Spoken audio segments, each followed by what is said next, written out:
bersukacita hari ini buat memuji Tuhan kita. Boleh lemparkan tangan, haleluya. Aku mau undang kita sama-sama bangkit berdiri dalam hadirat Tuhan. Boleh dong cari minimal 5 orang, kasih salam, bilang mari kita bersukacita dalam hadirat Tuhan.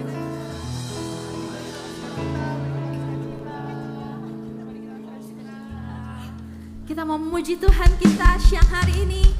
Mari berikan yang terbaik bagi Tuhan kita, amin.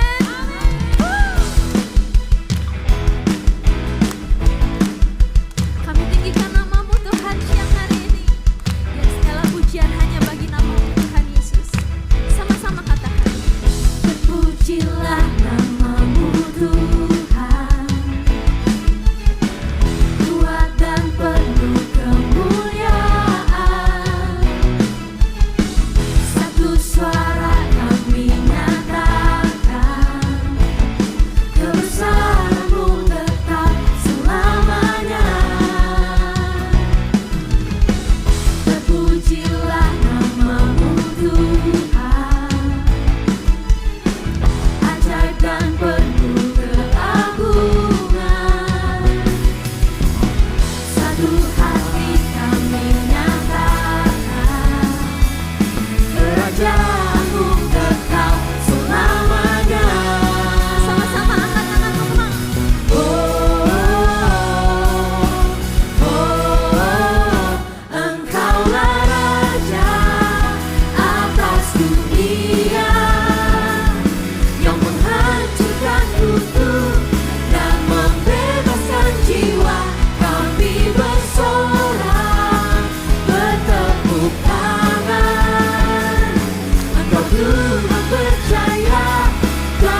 Shalom 2PM, senang sekali saya Mike ingin menyapa teman-teman yang ibadah pada hari ini. Dan saya mau menyambut untuk teman-teman yang baru pertama kali hadir di 2PM, please welcome teman-teman semua. Dan yang kedua, kita mau offer. Dan marilah kita dengan sukacita, mari kita berdoa. Bapa dalam surga, kami mengucap syukur. Sebentar kami ingin memberi sedikit Tuhan daripada kami. Biarlah Tuhan apa yang boleh kami tabur bisa memuliakan nama Engkau. Dan untuk memperlebar kerajaan-Mu. Terima kasih Bapa, kami mengucap syukur, haleluya, amin. Oke teman-teman, dan tepat di belakang saya ada konter doa teman-teman. Jadi bagi teman-teman yang butuh untuk didoakan, saya mengimbau teman-teman untuk hadir di tempat ini dan kami bantu doakan teman-teman. Yang ketiga juga saya mau informasikan kita ada Cool teman-teman ya. Cool itu adalah komunitas community of love di mana kita bisa saling membangun, kita bisa sharing banget, kita bisa bertumbuh bersama di dalam Kristus teman-teman. Jadi saya mengajak untuk teman-teman boleh silakan scan barcode yang ada di layar teman-teman. Dan kita juga ada offline maupun online teman-teman. Yang keempat kita juga ada volunteer teman-teman. Nah volunteer ini kita juga ada Sunday service, ada praise and worship, ada creative team dan ada nursery team. Jadi saya mengajak teman-teman yuk yang rindu untuk melayani, mari sama-sama kita melayani di ibadah 2PM ini teman-teman. Dan boleh ada scan barcode di layar, silakan teman-teman. Hari ini kita juga ada sport day teman-teman ya. Nah yang bingung nih, kira-kira nanti sore mau ngapain ya, yang mungkin kegiatannya juga mungkin bingung mau ngapain, kita menghimbau untuk teman-teman yuk kita sama-sama kita main badminton teman-teman ya. Nah hari ini juga ada jam 6 sampai jam 9 yang ada di layar. Teman-teman boleh kita menghimbau untuk join ya untuk sport day di 2PM ini teman-teman. Yang keenam juga kita ada sosial media teman-teman, kita ada Instagram dan TikTok dan kami menghimbau untuk teman-teman yuk kita sama-sama follow yang belum follow supaya kita bisa menginfokan ya seminggu ke depan apa kegiatan kita dan ibadah kita untuk minggu depan. Setelah ibadah jangan pulang terlebih dahulu. Untuk teman-teman yuk kita juga ada coffee lounge teman-teman ya. Di nursery di bagian belakang ya teman-teman yuk kita nanti bisa ngobrol bareng, sharing bareng gitu ya. Kita bisa bercengkrama bareng ya. Nanti ada di nursery di bagian belakang dan kita sudah menyediakan makanan dan minuman yang terbaik buat teman-teman, oke? Dan yang terakhir kita ada prayer request teman-teman dan sudah ada list ada di layar dan saya mengundang teman-teman untuk bangkit berdiri. Kita mau berdoa bersama-sama teman-teman, kami persilakan. Mari kita semua mengangkat tangan bagi teman-teman yang mengirimkan prayer request pada siang hari ini. Bapak yang baik, kami mengucap syukur Bapak kalau pada siang hari ini kami boleh berkumpul beribadah di tempat ini Bapak, bukan suatu kebetulan Bapak. Kami berdoa Tuhan untuk teman-teman kami pada siang hari ini Bapak. Yang pertama Tuhan, kami berdoa Bapak untuk komunitas 2PM ini Bapak. Terima kasih Bapak, melalui komunitas ini kami percaya Bapak kebangkitan generasi ada di gereja ini Bapak, terutama di Indonesia Tuhan. Kami percaya Tuhan melalui kami Tuhan, anak-anak-Mu generasi Yeremia, Engkau akan memakai kami Bapak lebih dahsyat dan luar biasa lagi Bapak. Kepakai kami Tuhan, beri kami kekuatan yang daripada-Mu Bapak, beri kami hati seperti hati-Mu, mata seperti mata-Mu, kaki seperti kaki-Mu Tuhan Yesus. Biar Bapak roh doa ada di dalam kami anak-anak-Mu Tuhan generasi Yeremia. Kami juga mau berdoa Tuhan untuk setiap pekerjaan kami Bapak, usaha kami, sekolah dan studi kami Bapak, di tempat manapun Bapak Engkau sudah percayakan untuk kami. Kami percaya Bapak melalui lapangan-lapangan ini Tuhan, melalui hal-hal ini Bapak kami percaya Engkau akan memakai kami lebih dahsyat dan luar biasa lagi Tuhan Yesus. Terima kasih Tuhan, pakai kami Bapak, Alkitab terbuka yang berasal dari Tuhan. Terima kasih Bapak, pada siang hari ini juga Tuhan kami mau berdoa untuk Papa dari sahabat kami, keluarga kami, saudara kami Tuhan yang pada saat ini sedang berulang tahun. Kami bersyukur Bapak untuk pertambahan usianya Bapak, biar panjang umur, kasih, sukacita dan damai sejahtera untuk boleh ada untuk Papa dari saudara kami ini ini Tuhan Yesus. Biar penyertaan-Mu lebih luar biasa lagi Tuhan untuk Papa dari saudara kami ini Tuhan. Kami juga mau berdoa untuk setiap apapun hal yang sudah dipercayakan untuk Papa dari teman kami ini Tuhan. Baik itu dalam sedang proses Tuhan ataupun apapun itu, kami percaya Tuhan di dalam tangan Tuhan tidak ada yang kebetulan, dan mereka Bapa boleh menerima yang terbaik yang berasal dari Tuhan.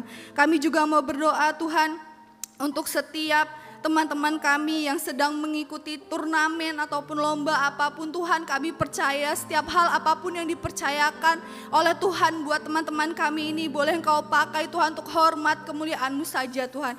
Dan biarlah Tuhan, nama Tuhan yang semakin dimuliakan Bapa. Terima kasih Tuhan Yesus. Kami mau berdoa Bapa untuk jiwa-jiwa yang haus Bapa, yang rindu akan kebenaran firman-Mu Tuhan Yesus. Kami percaya Tuhan melalui kami ini Tuhan, sekali lagi Engkau yang akan pakai kami untuk mendatangkan jiwa-jiwa ini Tuhan yang haus dan rindu akan kebenaran firman-Mu Tuhan. Pakai kami Tuhan, Alkitab terbuka. Pakai kami Tuhan, anak-anak-Mu Bapa, generasi Yeremia-Mu ini Bapa.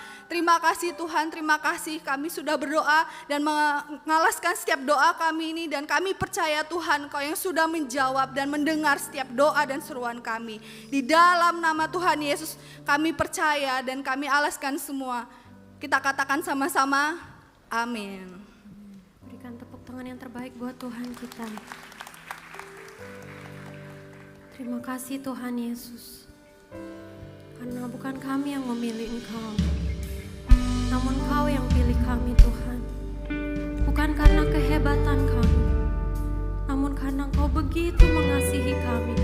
Kau menerima aku apa adanya Tuhan, dan Kau mengubahkan kami menjadi pribadi yang siap untuk melakukan amanat agung-Mu. Biarlah lagu ini boleh menjadi respon cinta kasih kami kepadamu Tuhan.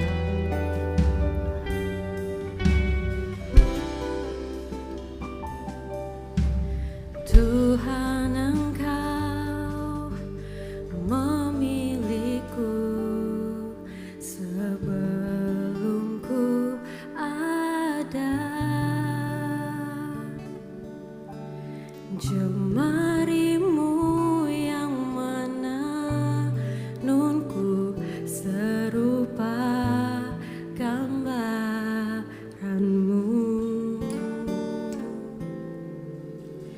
Sebelum ku mengenalmu, ku buang hidupku. Namun Engkau tak pernah lelah mencari diriku.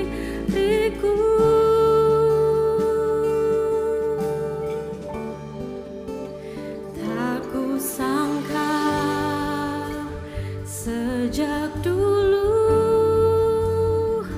Kau menunggu hidupku. Di altar-Mu ku sadari selama ini Kau menanti. Ku akui semua dosa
tempat ini Tuhan Yesus.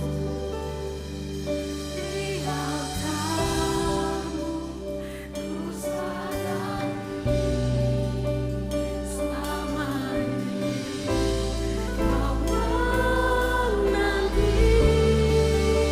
Ku akui semua dosaku, biar kehendak Tuhan yang jadi atas hidup hamba. Kehendakmu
Mari Engkau yang hatimu dan jiwamu haus akan Tuhan.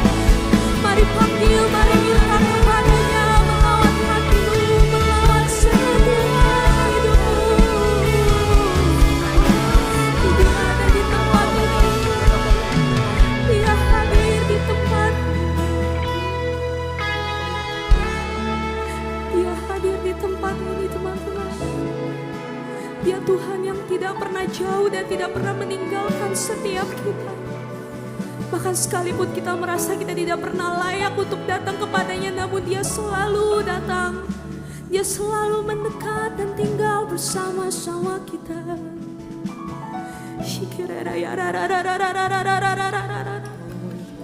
Mari umat-umat Tuhan ambil waktu ini untuk sembah Tuhan. Mari kau yang sudah bisa berbahasa roh, mari berdoa di dalam roh. Mari engkau yang rindu ingin Tuhan lebih lagi, mari berdoa dengan caramu sendiri, menghormati Dia.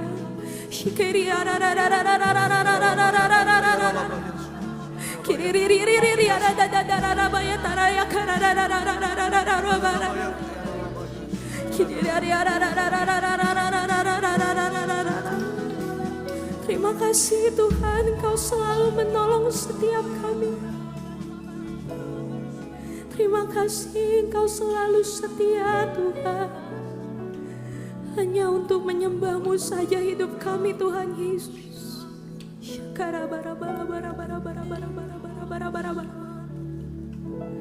Thank you Lord, thank you Lord, thank you Lord. Thank you Lord Jesus.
berikan tepuk tangan yang paling meriah buat Tuhan kita. Lebih meriah lagi buat Tuhan kita. Bahwa Dia layak mendapatkan pujian, sembah, kemuliaan, pengagungan. Blessed be the name of the Lord. Diberkatilah namamu Tuhan.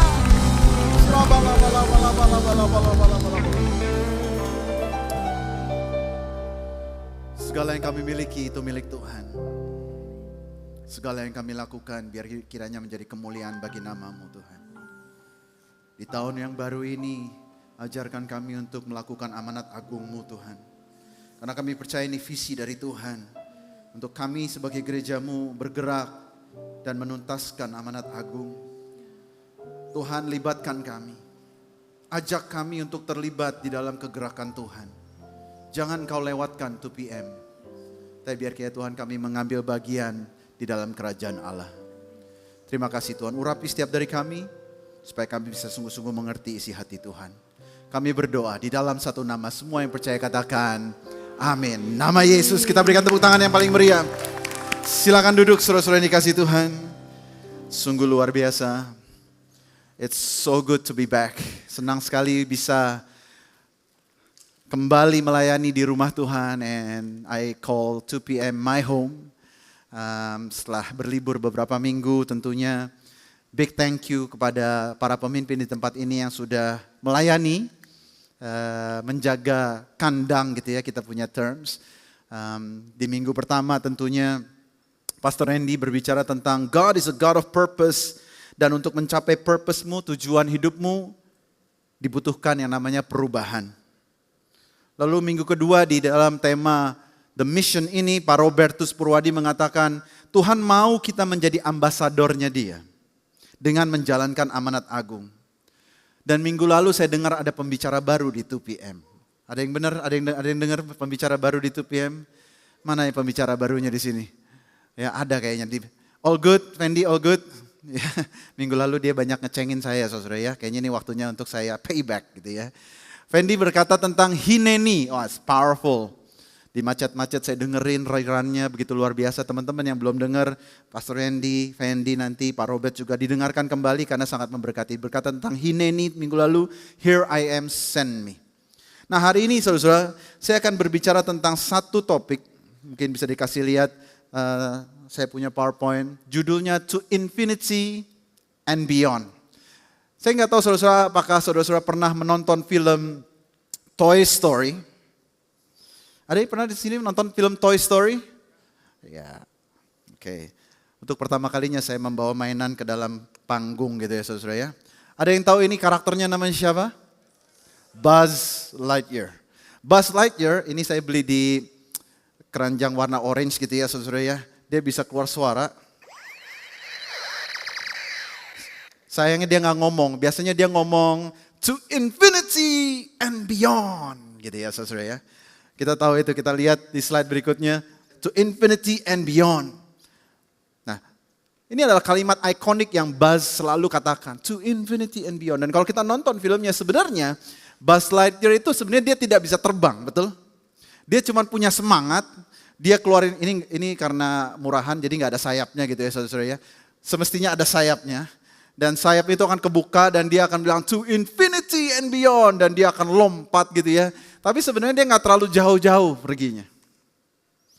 Dia lompat, dia meluncur, kelihatannya seperti terbang. Tapi kalau kita jujur saudara, sebenarnya si Buzz ini tidak benar-benar terbang.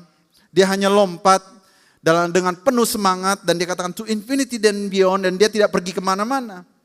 Nah dari sini kita belajar saudara, bahwa sebenarnya passion without direction only creates motion, not meaningful mission.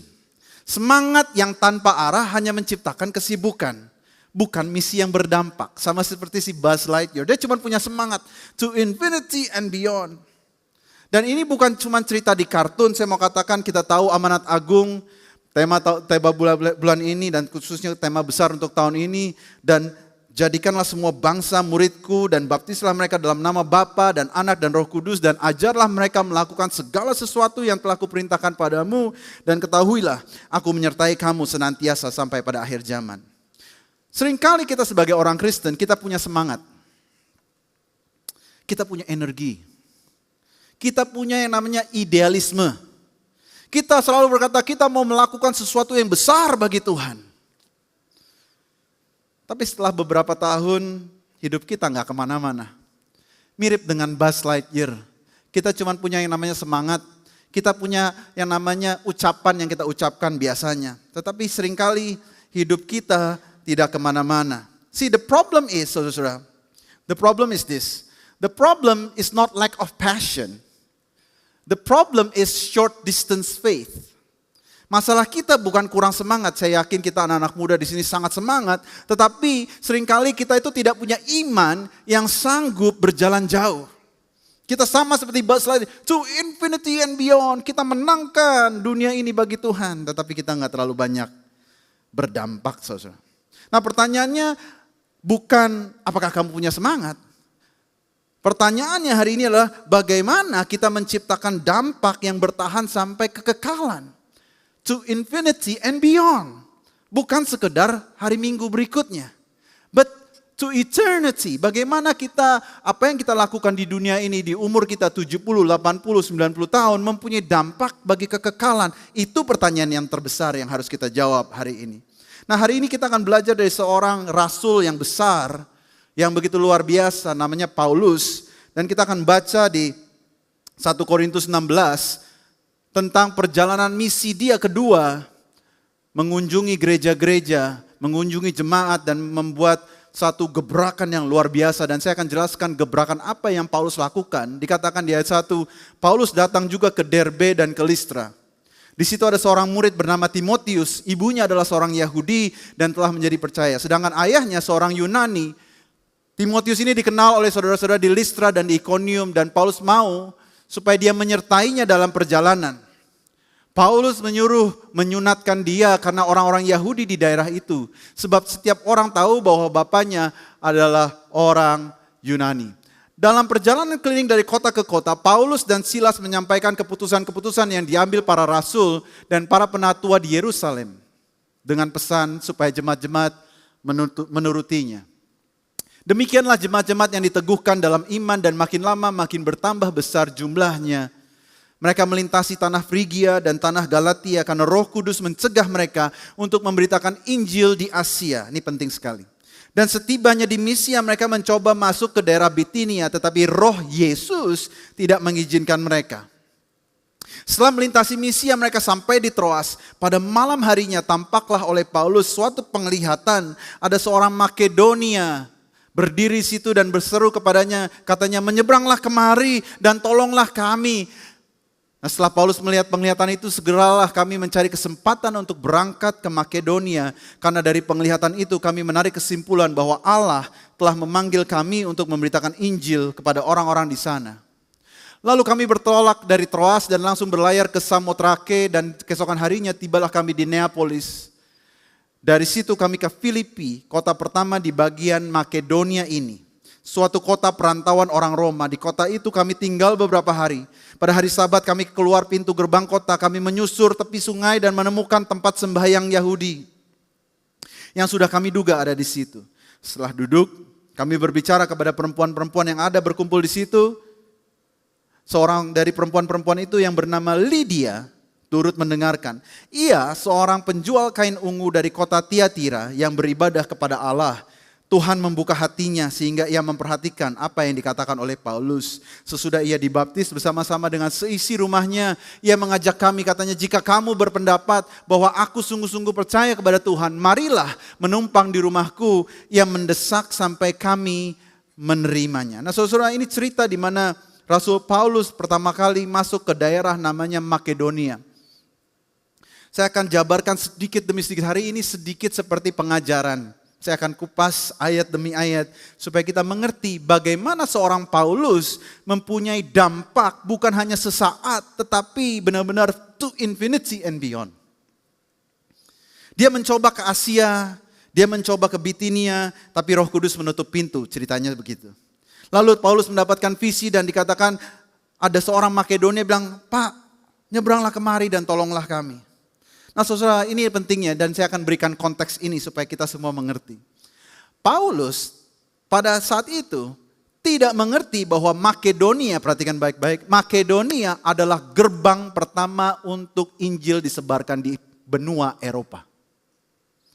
This is the first time Injil masuk ke benua Eropa, yaitu lewat daerah yang namanya Makedonia.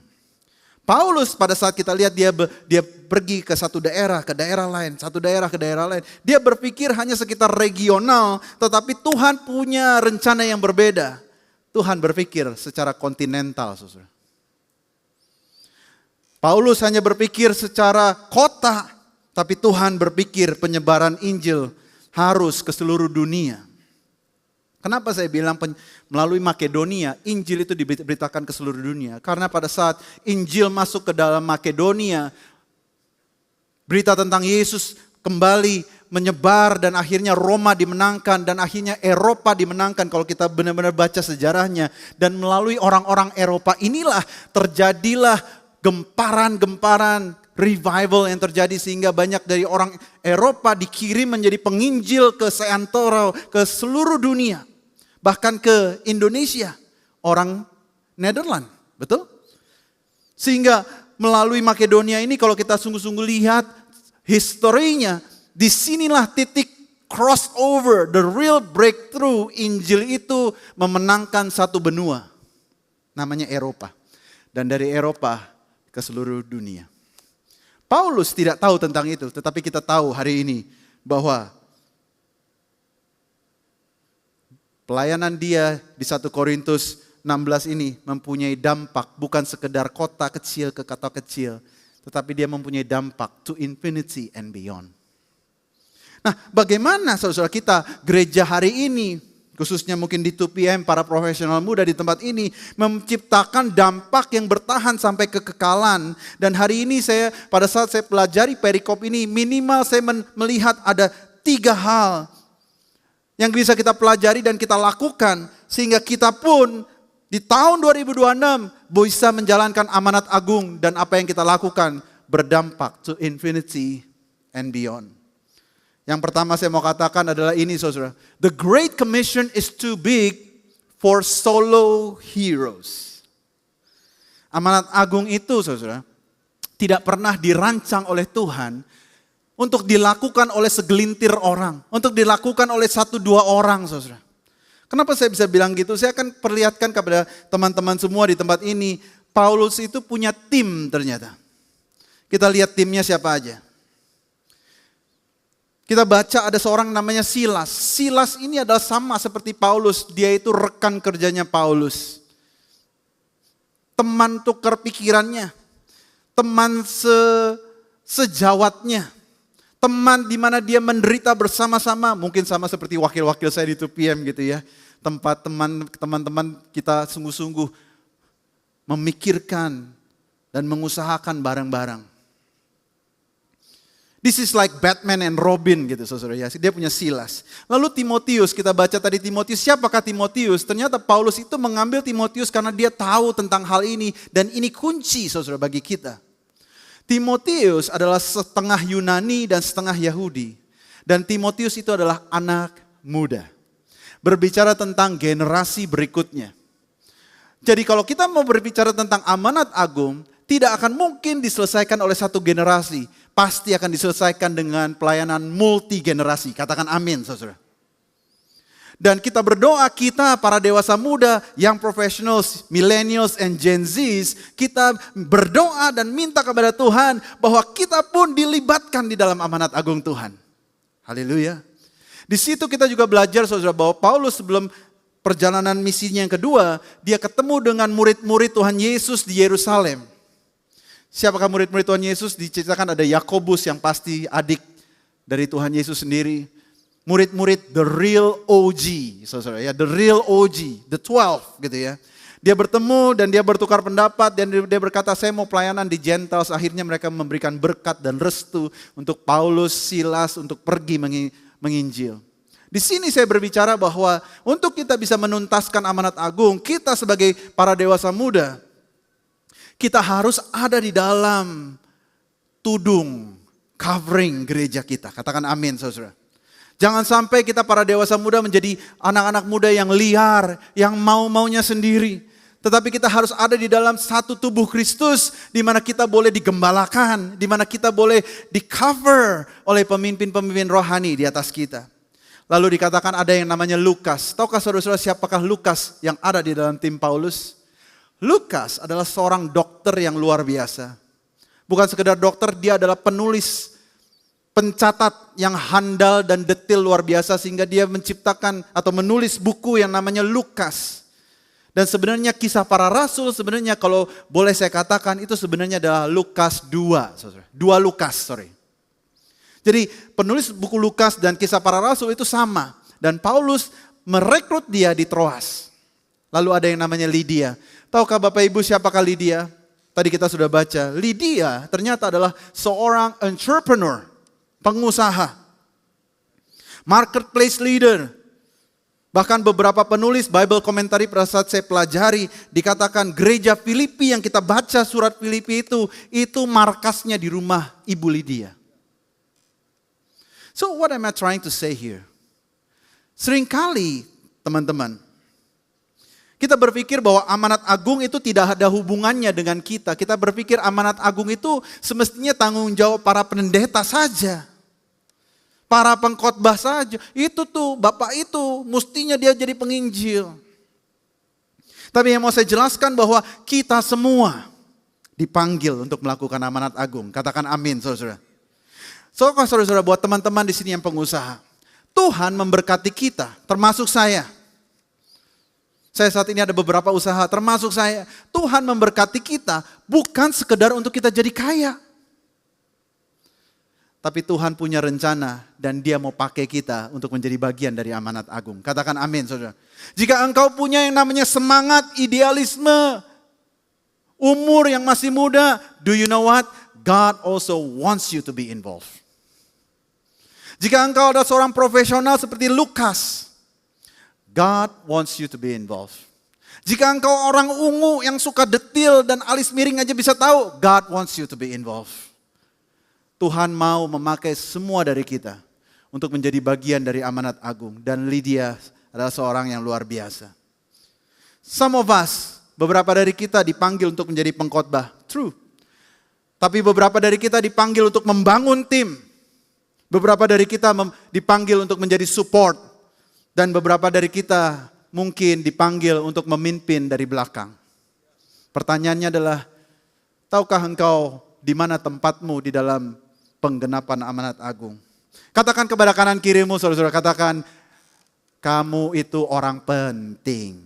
Kamu itu orang penting. Kamu itu orang penting. Kamu itu orang penting. Jadi jangan sampai kita salah kaprah bahwa kita menjadi orang Kristen diselamatkan oleh Tuhan, ditebus dosa kita hanya untuk menjadi pengunjung gereja, saudara.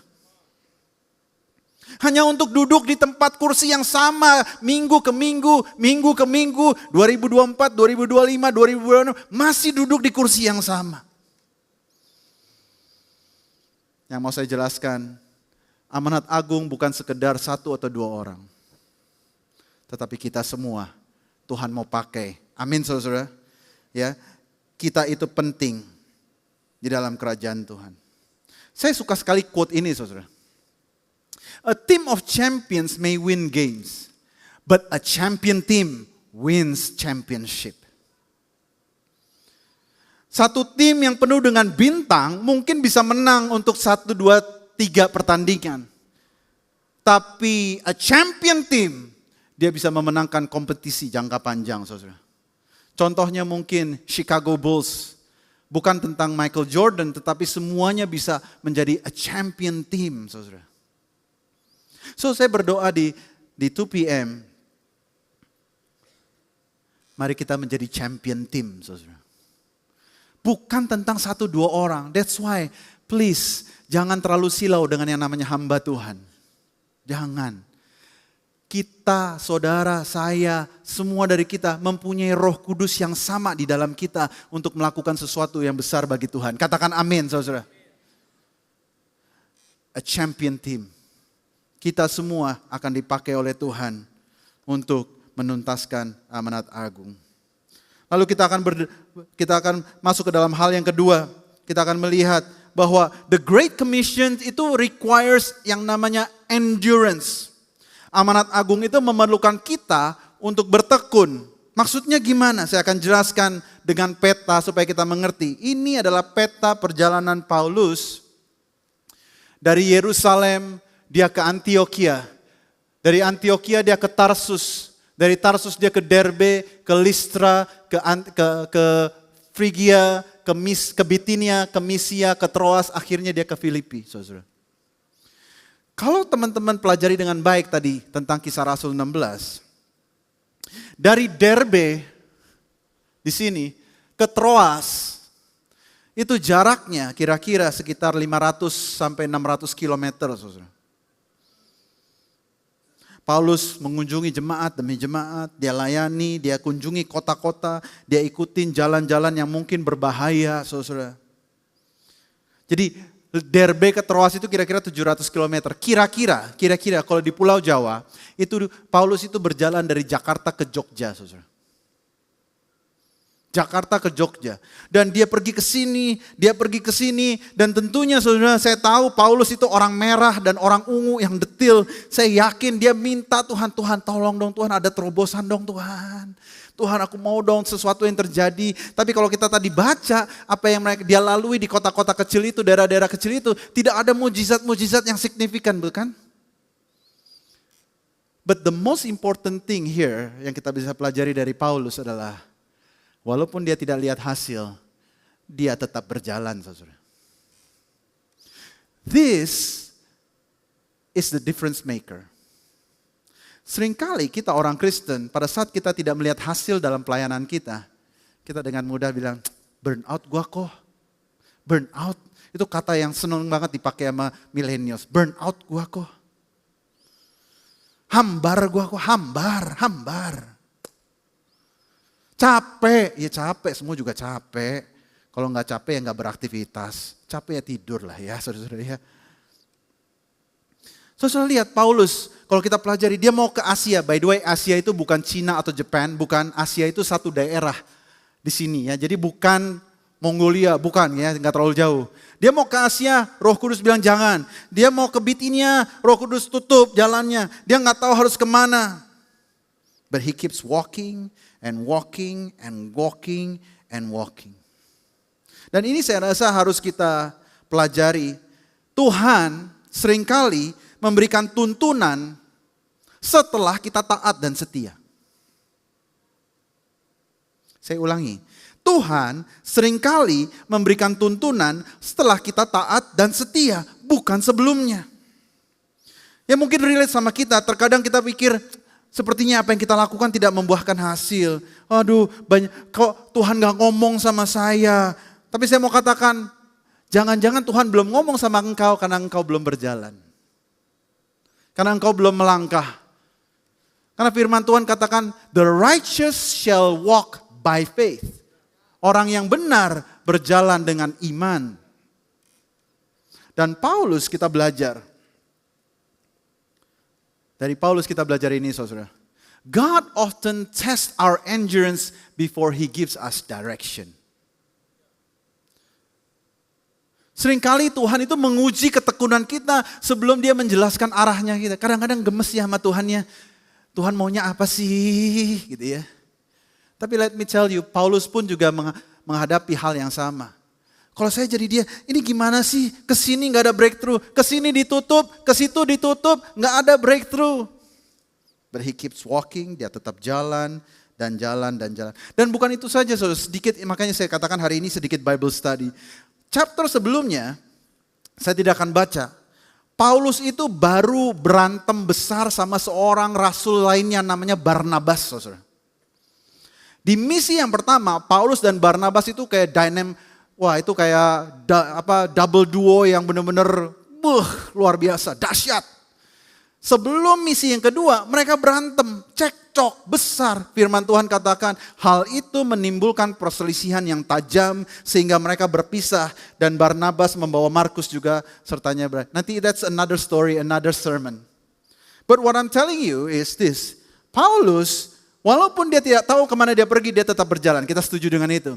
Yang kedua, Paulus walaupun dia selisih dengan orang lain, dia tetap setia dalam panggilannya. Hari ini berapa banyak anak Tuhan tidak mau melayani lagi hanya karena selisih pendapat. Hanya karena tidak diperhatikan oleh pemimpinnya. Hanya karena kurang dijadwal. Hanya karena selisih pendapat. But look at Paul. Kalau dia, bahasa Jawanya tuh mutung, kayak ngambek gitu ya saudara ya. Eropa itu gak dimenangkan saudara. But yet look at Paul. Lihatlah Paulus. Sakit hati, mungkin. Kecewa, mungkin. Pendapatnya tidak didengar, mungkin. Tapi saya mau katakan saudara, bahwa misinya Tuhan itu lebih besar dari kepentingan pribadi kita. Can you understand that? Para millennials di sini, para Gen Z, saya mau katakan mungkin sedikit keras. I'll tell you the truth. You are not the center of the world. Saya juga bukan center of the world. Jadi jangan jadi generasi entitled. Okay? Kalau kita mau mempunyai dampak yang eternal, to infinity and beyond, maka kita harus mengerti bahwa panggilan Tuhan atas hidup kita jauh daripada kepentingan pribadi kita. Katakan amin saudara. Dan bukan hanya itu, secara cepat. Kalau kita baca pasal 16, disinilah pertama kali dia masuk ke Makedonia. Kalau saya jadi dia, saya akan berpikir, wah ini pasti akan ada revival. Pasti akan ada orang-orang yang disembuhkan. Tapi kalau kita baca, bukan ada revival, malah Paulus dan Silas masuk ke dalam penjara saudara. Kita tahu ceritanya Paulus dan Silas malam-malam dia berdoa, dia nyanyi, akhirnya ada gempa bumi, kita tahu cerita itulah. See that? Hardship, tantangan, kesulitan, penderitaan itu tidak memberhentikan Paulus untuk melayani Tuhan. And I think this is a very important value, nilai yang harus kita miliki sebagai pelayan-pelayan Tuhan, anak-anak Tuhan, dimanapun kita berada, bahwa kita harus menjadi orang-orang yang dipakai Tuhan untuk menuntaskan amanat agung, dan kita butuh endurance. Unfortunately, saudara, being in God's will does not always feel like a success. Berada dalam kehendak Tuhan tidak selalu terasa sepertinya keberhasilan. Tapi ya itulah, Tuhan melihat hati kita, seberapa tekunnya kita, seberapa endure kita. Kalau kita Paulus, saudara, kita akan berkata, Tuhan aku sudah taat, kenapa malah di penjara? Tapi tahukah saudara, di penjara itulah, dia harus masuk ke penjara, justru di penjara itulah mujizat terjadi saudara. Orang yang semestinya jahat sama dia, gempa bumi terjadi, akhirnya apa? Dia bertobat dan seluruh isi rumahnya bertobat. Again, revival comes in Europe karena ada 1-2 orang yang taat di dalam penderitaan. Bagaimana dengan kita? Kita belum dimasukin penjara loh. Kita baru saja gak disapa, baru saja gak dijadwal, baru saja mungkin gak di follow up. Tapi seringkali kita sudah give up. Seringkali kita bilang, udah gak usah gereja-gerejaan lagi. Seringkali kita dengan mudahnya menanggalkan iman kita, passion kita. Kita sama seperti Buzz Lightyear, to infinity and beyond. Tapi cuma sampai bulan Februari. Apa yang kita rasa terkadang sepertinya kemunduran dari progres misi kita. Saya mau katakan justru di situ jangan-jangan Tuhan sedang pakai hidup kita untuk the next great breakthrough. Katakan amin saudara. Haleluya. Kenapa saya katakan endurance itu penting? Bagi teman-teman di sini yang belum kenal saya adalah the young adult pastor. Saya koordinator di 2PM. Tahun ini adalah tahun ke-26 saya melayani Tuhan. 26 years. 26 tahun melayani Tuhan. Bahkan mungkin saya sudah melayani Tuhan sebelum beberapa dari kalian lahir, saudara. Saya melewati 3 krisis global. Buat Bapak Ibu yang mungkin lebih senior dari saya bisa memahami apa yang saya katakan. Tahun 97-98 saya mengalami yang namanya krisis moneter. Tahun 2008 sampai 2011 yang tinggal di Amerika pasti tahu.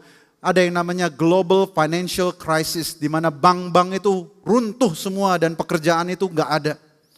Dan krisis yang ketiga yang saya lewati adalah yang namanya COVID crisis. Saya sudah melayani di 26 tahun ini, saya melayani bukan dari berkhotbah saja, saya melayani dari gulung kabel, saya melayani dari antar jemput pembicara, saya melayani dari jual baju bekas untuk galang dana, retret, saya dipercaya untuk pimpin komsel, saya dipercaya untuk jadi youth pastor, saya kadang-kadang gagal, kadang-kadang saya kecewa. But I keep going. 26 years, 26 tahun. Saya pernah mengalami pindah negara dari Australia, Tuhan panggil saya ke Indonesia. 18 tahun saya di Australia.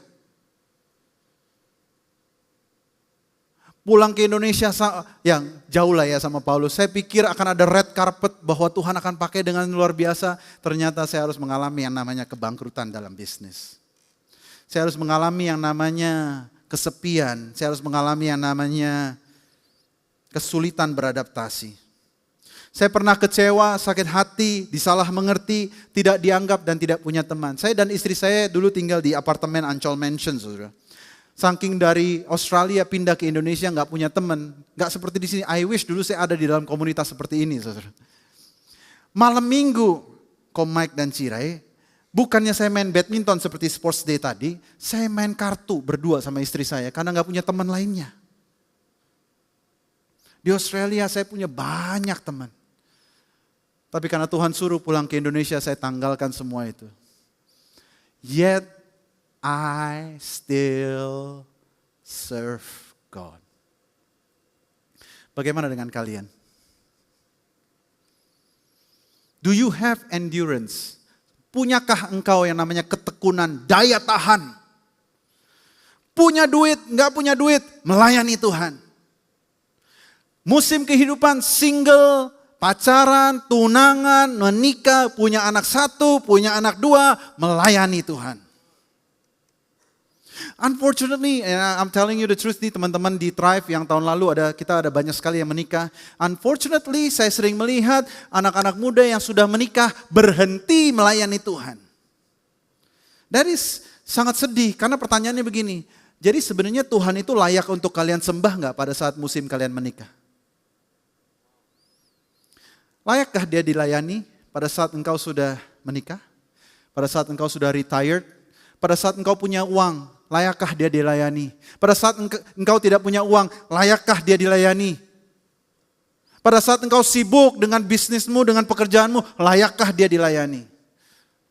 Saya berdoa saudara punya yang namanya daya tahan endurance untuk bisa menuntaskan amanat agung. At least in our lifetime. Di dalam kehidupan saya saudara, saya punya mimpi. Mimpi saya kadang-kadang besar. Leaders di sini tahu saudara. Semakin malam semakin liar gitu ya saudara ya.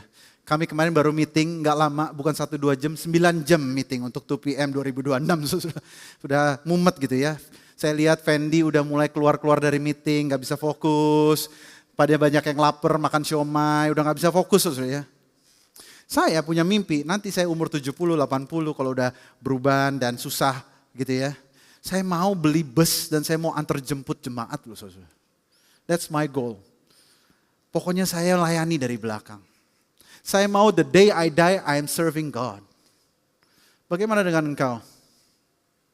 Punyakah engkau daya tahan? Karena ketaatan dan ketekunan kita hari ini dapat berdampak kepada keselamatan somebody besok. Karena ada engkau yang taat, maka ada orang yang diselamatkan. Dan kalau kita tidak taat dan tekun, mungkin orang itu tidak diselamatkan. See, it's not about the preacher, it's about you and me. Kita semua dipanggil untuk melakukan amanat agung. Being in God's will does not always feel like success, tetapi Tuhan tetap membutuhkan orang-orang yang taat kepada Dia. Dan yang ketiga, dan saya akan tutup dengan ini. The Great Commission requires us to be led by the Spirit. Amanat agung ini memerlukan kita untuk hidup dituntun oleh Roh Kudus, saudara. Kenapa saya katakan gitu? Kita baca lagi secara cepat. Dikatakan pada saat Paulus mau ke tanah Frigia dan Galatia, dikatakan Roh Kudus mencegah mereka. Dan dia tiba ke Misia dan mencoba masuk ke daerah Bitinia, dikatakan roh Yesus. Perhatikan, lucu ya, Alkitab menggunakan kata roh Yesus di sini. Ingat pelajaran tentang Trinitas? Ini salah satu buktinya bahwa Roh Kudus dan Yesus itu satu hakikat. Roh Yesus tidak mengizinkan mereka, baru mereka sampai Troas, baru Roh Kudus berbicara kepada mereka dan kasih penglihatan. So kenapa saya bilang ini penting untuk kita semua jika kita mau menjadi orang-orang yang menuntaskan amanat agung, kita harus hidup dituntun oleh Roh Kudus. Karena ini saudara, we can find clarity not through more opinions, but through intimacy with the Holy Spirit. Come on now. Kejelasan tidak ditemukan di keramaian suara, melainkan di keintiman dengan Roh Kudus. See, the thing is, kenapa ini penting untuk saya bahas? Kalian semua Gen Z and Millennials, kita itu dibombardir dengan option demi opsi, opsi demi opsi, opsi demi opsi. Banyak sekali opsinya. Mungkin zamannya papa mamanya Andrew Kapel mungkin gak banyak opsi seperti sekarang. Hari ini opsinya banyak banget. Kita dikasih opsi banyak sekali. Mau Grab aja banyak tentang opsi makanannya, betul? But here's the thing. Kita para profesional muda harus hidup dituntun oleh Roh Kudus. Harus. Why? Why? Let me tell you why. Tantangan terbesar kalian bukan membedakan antara yang jahat dan yang baik. Bukan. Kalau itu saya percaya kalian semua udah pinter. Tantangan kalian profesional muda adalah ini.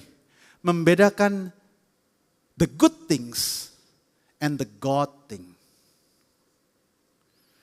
Membedakan hal-hal yang baik kelihatannya, tetapi bukan dari Tuhan.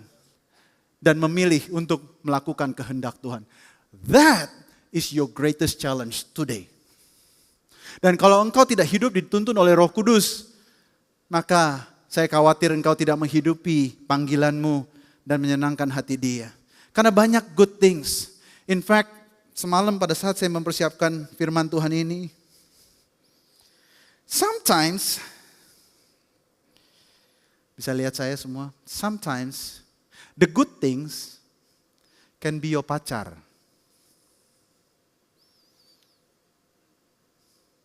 The good things can be kebiasaanmu main kripto.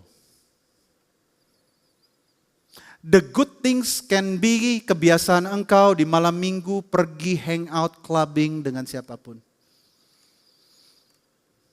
Engkau tahu Roh Kudus tuntun sepertinya tutup pintunya ditutup tapi engkau terabas terus karena kelihatan. Karena saudara, kenapa Paulus mau pergi ke Asia, ke Bitinia? Karena menurut dia itu baik, betul? Bukan tempat yang buruk. But yet, karena dia dipimpin oleh Roh Kudus, dia bisa membedakan mana pintu yang tertutup dan mana pintu yang terbuka. That, kalau kita bisa punya itu, saudara, saya yakin dan percaya, Tuhan akan berkati kita dengan luar biasa dan pakai kita dengan luar biasa di dalam akhir zaman ini. Saya yakin dan percaya. Masalahnya kita terdistraksi dengan the good things. Oh ini bagus. Oh iya pacaran sama orang gak percaya mah gak apa-apa. It's a good thing. But it's not a God thing. Haleluya. Saya bukan di sini untuk menghakimi atau menyindir. But find the God thing. Maka hidupmu akan aman, diberkati dalam perlindungan Tuhan. Saya katakan yang terakhir poin saya ini. Ayat 14 dikatakan gini, seorang dari perempuan-perempuan itu yang bernama Lydia turut mendengarkan. Ia seorang penjual kain ungu dari kota Tiatira yang beribadah kepada Allah. Tuhan membuka hatinya sehingga ia memperhatikan apa yang dikatakan oleh Paulus. Saya mau katakan ini saudara, kenapa kita harus dipimpin oleh Roh Kudus? Because the Holy Spirit is the true evangelist. Roh Kudus itu sebenarnya dialah sang penginjil sejati. Kenapa saya katakan gitu? Kita tidak akan pernah bisa merubah hidup orang kalau kita tidak bergerak di dalam kuasa Roh Kudus. Sometimes I see modern day churches, bukan di gereja kita, mungkin banyak di gereja-gereja lain. Mereka menggunakan teknologi, good thing. Mereka menggunakan entertainment, It's a good thing. Mereka menggunakan good music. It's a good thing. But good music will not change people's heart. Bahkan khotbah yang lucu pun tidak merubah hidup orang. Visual, and I love visuals. That's why kita ada departemen visual. I love that. But what if di dalam mempersiapkan visual kita, kita minta Tuhan Roh Kudus tolong aku. That is the power of the Holy Spirit. Sebelum kita menyanyikan lagu, berdoa Tuhan mau lagu apa. So it's not just the preacher. Do you understand what I'm saying? Pada saat kita ditugaskan untuk multimedia, ushers, greeters, minta Tuhan tolong berbicara melalui aku. Aku bisa lakukan apa? Karena hanya Roh Kudus yang bisa merubah hati manusia. Bukan karena kepintaran sang pendeta. Bukan kepintaran visual atau music atau apapun itu juga. Because the Holy Spirit is the true evangelist. Kalau kita bergaul erat dengan Roh Kudus, maka pelayanan kita akan jauh lebih efisien, saudara. Yohanes 16 ayat 8, Yesus mengatakan begini, Ia, Roh Kudus, dialah yang menginsyafkan dunia akan dosa, kebenaran, dan penghakiman. Bukan kita, saudara. Bayangkan kalau kita semua, para dewasa muda, hidup dituntun oleh Roh Kudus. Wow. Kita punya target tahun ini, saudara, 2PM 600 jiwa. Tahun lalu kita menyentuh sempat 500 jiwa. Kalau kita semua hidup dituntun oleh Roh Kudus, peka dengan tuntunannya, saya yakin bukan 600, mungkin 800, mungkin 1000, mungkin 1500. Katakan amin, saudara. Kurang yakin, katakan amin, saudara. Saya yakin kalau Roh Kudus sudah gerakan jam 2 siang pun dia akan siap menyembah Tuhan di tempat ini. That if the Holy Spirit is here. Sudahkah kita bergaul erat dengan Roh Kudus? Sudahkah kita tahu panggilannya? So, saya akan skip ke dalam slide saya yang terakhir. The most effective ministry untuk melakukan amanat agung is not the most creative one, but the most spirit-led one. Pelayanan yang sungguh-sungguh dituntun oleh Roh Kudus. Pertanyaan begini, bagaimana saya tahu kalau Roh Kudus itu memanggil aku? Bagaimana aku tahu Roh Kudus itu sedang berbicara kepada aku? I'll tell you why. Kadang-kadang kita merasa kita nggak tahu cara Roh Kudus memanggil kita. Kadang-kadang kita sibuk dengan segala keberadaan kita. Kita sibuk dengan, gimana ya, WL-nya bagus gak ya? Pembicaranya bagus gak ya? Seringkali Roh Kudus itu seperti, kamu punya handphone kurang besar kayaknya. Saya lagi telepon Aksa karena handphonenya berbunyi. Seringkali cara Roh Kudus berbicara kepada kita seperti ada suara dari dalam yang sepertinya kita mau timbun, kita mau kesampingkan, tapi dia terus berbicara terus. Dia ngomong terus. Ayo kamu melayani tahun ini. Ayo kamu rekonsiliasi dengan papamu. Ayo kamu berikan yang terbaik. Ayo kamu mulai melangkah dalam memberikan perpuluhan. Seringkali karena dengan kesibukan kita, business options, kita kesampingkan itu namanya suara Roh Kudus. Saya berdoa, saudara. Saya undang pemusik untuk maju ke depan, penyanyi maju ke depan. Di awal tahun ini, kalau kita mau menjadi penuai-penuai akhir zaman, hiduplah dituntun oleh Roh Kudus. The little things. Kita pejamkan mata sebentar. Kita akan buktikan bahwa Roh Kudus bisa berbicara di antara kita. Are you ready? Semuanya gak usah main handphone, tundukkan kepala. Tanya kepada Tuhan, Roh Kudus berbicara kepada aku. Dia akan berbicara. Roh Kudus, samalah kata lama shikala malam. Shikala bala bala bala bala bala bala bala bala. Shikala bala bala bala bala bala. Minta dia berbicara kepada kalian. Speak to me, Holy Spirit. Speak to me, Holy Spirit. Hakata bala kala.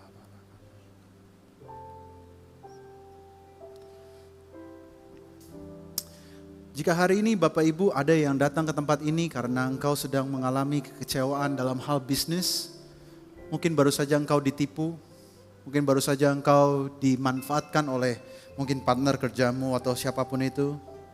Tuhan mau berkata bahwa your life is not over yet. Yang terbaik ada di depan engkau. Jika ada di sini yang mungkin sakit di dalam area GERD, asam lambung, Tuhan rindu untuk menyembuhkanmu. Tuhan, hamba berdoa untuk jemaat di tempat ini. Yang sedang sakit Tuhan sembuhkan. Sembuhkan, sembuhkan, sembuhkan.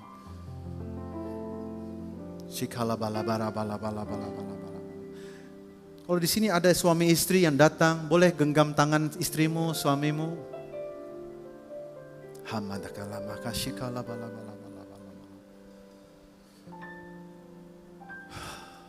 Lord Jesus, Holy Spirit, hamba berdoa biar kiranya ada kasih Tuhan yang mengalir di tempat ini, yang baru, yang indah. Tuhan memperbarui cinta mereka di awal tahun ini. Terima kasih Tuhan Yesus. Boleh lihat saya saudara, berapa banyak di sini yang merasa Roh Kudus berbicara kepada kalian pada saat kita tadi saat teduh. Bisa taruh dada, tangan di dada, mungkin ada? Ya ada. Banyak ternyata. Roh Kudus berbicara. Dia masih berbicara. Sampai saat ini saya lagi ngomong pun dia masih berbicara kepada kita. I can feel it. Hiduplah dituntun oleh Roh Kudus. Tanya, Tuhan, bagaimana aku bisa menyenangkan hatimu? Tuhan mau aku ngapain sih? Tuhan mau aku sapa siapa sih? Tuhan mau aku jemput siapa sih? Tuhan mau aku bayarin makan siapa sih? Tuhan mau aku menginjil kepada siapa sih? Taatilah Roh Kudus, maka engkau akan menjadi penuai akhir zaman. Katakan amin saudara. Haleluya. Mari kita bangkit berdiri sama-sama, kita akan nyanyikan lagu ini bersama-sama sebelum kita akhiri ibadah kita. Buka hati Untuk jamahanmu, yes Lord, berserah penuh di hadiratmu, Kau ambil alih seluruh seluruh hidupku di altarmu, menyembahmu, ku buka hati, untuk jamahanmu, berserah penuh di hadiratmu, kau ambil alih seluruh hidupmu di altarmu, mari kita angkat tangan kita sama-sama. Buka hati, yes Lord Jesus, berserah penuh di hadiratmu, kau ambil alih seluruh hidupmu di altarmu, menyembahmu. Terima kasih untuk firman-Mu hari ini Tuhan. Kami belajar dari Paulus dan rekan-rekan sepelayanannya untuk menjadi dampak yang membawa dampak yang kekal Tuhan. Khususnya di dalam keselamatan hidup, kehidupan jiwa-jiwa di akhir zaman. Kami belajar bahwa it's a team effort. Bukan tentang satu dua pribadi, bukan tentang hamba Tuhan yang besar. Tapi tentang bagaimana kita sebagai gereja Tuhan bergerak bersama-sama. Menjadi a champion team memenangkan jiwa-jiwa. Dan yang kedua kami belajar Tuhan bagaimana kita menjadi anak-anak Tuhan harus mempunyai ketekunan, daya juang, daya tahan yang tinggi supaya kita benar-benar bisa menuntaskan dan setia sampai akhir. Dan yang ketiga kami belajar untuk hidup dituntun oleh Roh Kudus. Holy Spirit, Roh Kudus berbicara kepada kami bukan hanya pada saat hari Minggu, tetapi di keseharian kami. Please talk to us. Please talk to us. Please reveal yourself. Nyatakan dirimu Tuhan kepada kami. Nyatakan dirimu kepada teman-teman di 2PM. Supaya mereka bisa membedakan the good things and the God thing. Mereka bisa menjadi orang-orang yang sangat efisien dan powerful di dalam pelayanan mereka. Yang mereka lakukan akan diurapi dengan luar biasa sehingga jiwa-jiwa akan menerima Tuhan bagi kemuliaan nama-Mu Tuhan. Terima kasih untuk hari ini. Tuhan, kami akan selesaikan ibadah kami hari ini dengan mengangkat tangan kami tinggi-tinggi ke surga Tuhan. Kami percaya kami akan menerima berkat yang dari Tuhan. Saudara yang dikasihi Tuhan, angkatlah kedua belah tanganmu dan terimalah berkat dari Allah Bapa, cinta kasih dari Kristus Yesus dan penyertaan Roh Kudus. Boleh ada bersama dengan engkau dari sekarang sampai Maranatha.